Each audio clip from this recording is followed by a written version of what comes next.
Aamin na ako. Hi guys, Shiplogs here and welcome to my channel. So, kamusta kayo lahat and kamusta ang bawat isa mga tol? So, gagawa lang ako ng mabilisang vlog mga tol para sagutin lang yung mga nagtatanong sa akin mga tol. And actually, pinag-isipan ko talaga to mga tol bago ko ilabas yung video na to dahil medyo risky yung ilabas yung video na to dahil nga kumbaga nakasalalay din dito yung ating trabaho mga tol. And yun, to be honest mga tol, regarding ito sa MC Taxi na application natin mga tol, yung in-apply natin or binilag natin last time mga tol. As you know, bebiyahe po ako kay Joyride mga tol. Actually may mga subscriber tayo na nakakita sa akin sa daan na nagbabiyahe ako kay Joyride off cam mga tol. And ayun mga tol, bilang isang content creator mga tol, syempre gusto ko rin maging responsable sa lahat ng ina-upload ko and kailangan ko rin maging maingat sa lahat ng step na ginagawa ko mga tol. And to be honest mga tol, ang dami kasing naghahanap mga tol ng upload ko kay Express mga tol.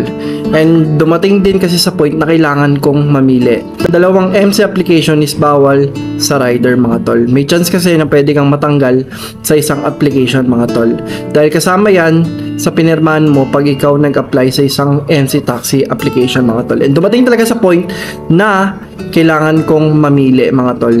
And ayun, to be honest mga tol, maganda naman si Express. Maganda yung sistema, maganda rin naman yung mga plans and mga future plans ni Express sa mga rider nila. Pero dumating talaga sa point na kailangan ko talagang mamili sa dalawa. It's either Express or Joyride. Dami kasing nagtatanong sa inyo and naghahanap ng upload ko regarding sa Express. And pasensya na po dahil hindi na po siguro ako makakapag-upload ng biyahe natin kay Express since nakapili na po talaga ako ng ibabiyahe ko na MC application mga tol. And ayun, pasensya na po talaga sa lahat ng mga umasa sa atin upload ng Express mga tol.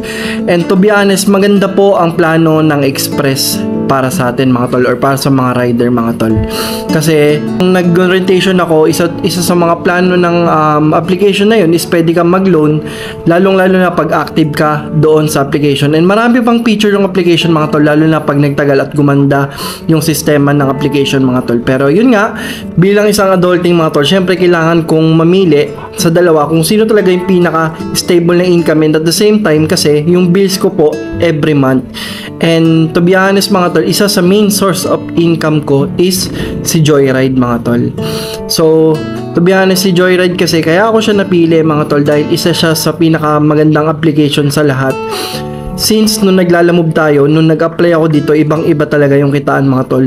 Kumaga, makakahabol ka talaga sa bills mo, lalong-lalo na pag magsisipag ka mga tol. And ayun, kaya sa mga naghahanap po, pasensya na po kung hindi na po ako makakapag-upload ng vlog natin regarding kay Express. And to be honest, na-enjoy ko po yung application, na-enjoy ko po yung sistema, na-enjoy ko po yung mga kasama mga tol. But dumating lang po talaga sa point na kailangan ko po talagang mamili kung sino po sa dalawa dahil ayoko pong matanggalan ng trabaho dahil to be honest, isa po ang MC Taxi sa mga magagandang platform para kumita ng pera.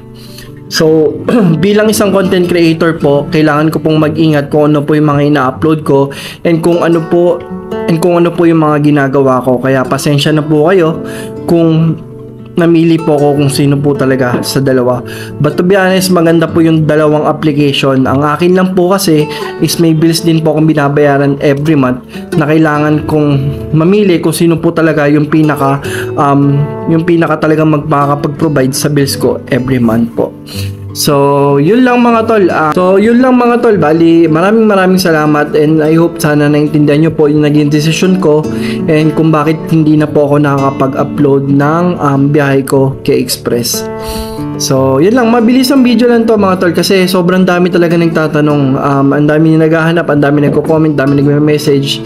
And syempre, yung iba nakapag-apply na dahil din sa akin mga tol. And sorry, pero yun po talaga, nakapili na po talaga ako. Pero si Express po talaga, kung darating man yung time na talagang hindi ko na po kailangan masyado ng income or hindi ko na po kailangan masyadong bills or kung wala na po ako masyadong bills, syempre, talagang pupukusan po natin kung ano po yung isa sa mga magagandang application na pwede nating pagtrabahuan. But for now, syempre, namili po ako kung saan po masigurado ang income, mga tol.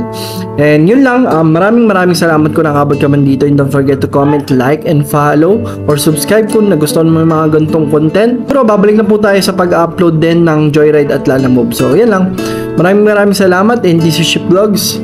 See you next vlog. Peace out.